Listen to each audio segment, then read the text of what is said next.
How European are the European elections?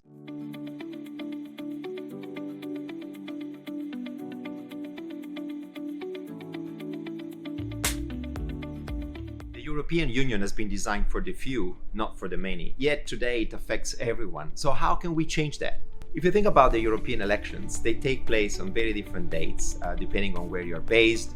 You vote for national parties, running national candidates, presenting national agendas. There's nothing European in it. The European elections are 27 national elections that then we really have to make sense of after we actually casted the ballot.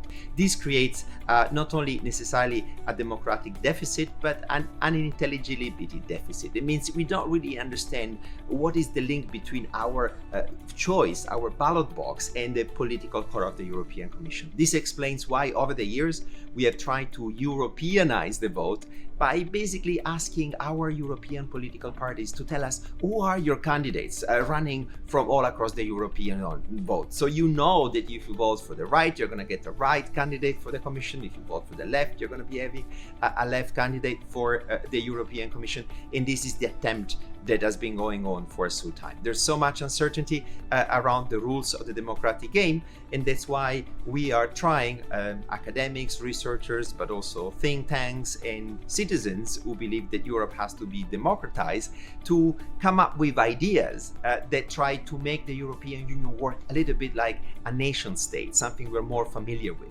And I think this Europeanization is key to allow our governments, our policymakers to take better decisions that are able to tackle problems that have a transnational dimension. In other words, none of our democratic countries alone will be able to tackle those issues. And that's why Europeanizing our political conversation will be key and a requisite for any form of attempt of having the European Union thriving in a geopolitically shattered world. One of the most important practical implications of this research is to ensure that the European Union decision-making, how decisions are taken by 27 different governments, might actually occur through a parliamentary mechanism. That basically means that there is a majority of Europeans that have certain preferences. They like the environment, they might dislike the war, and therefore this would be the direction that the European Union takes. If instead there would be a sum of political priorities, preferences of our citizens that go towards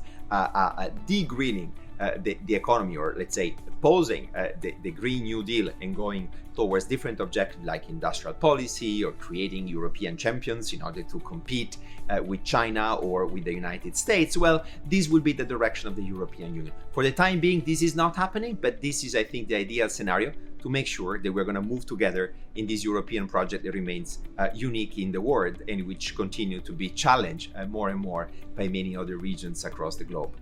So to make you think harder about those questions, let me ask you something. What is the only activity that Europeans never do together? They do a lot of things together. They travel, they do business, they get married, they sell businesses, but there's one thing they never do together.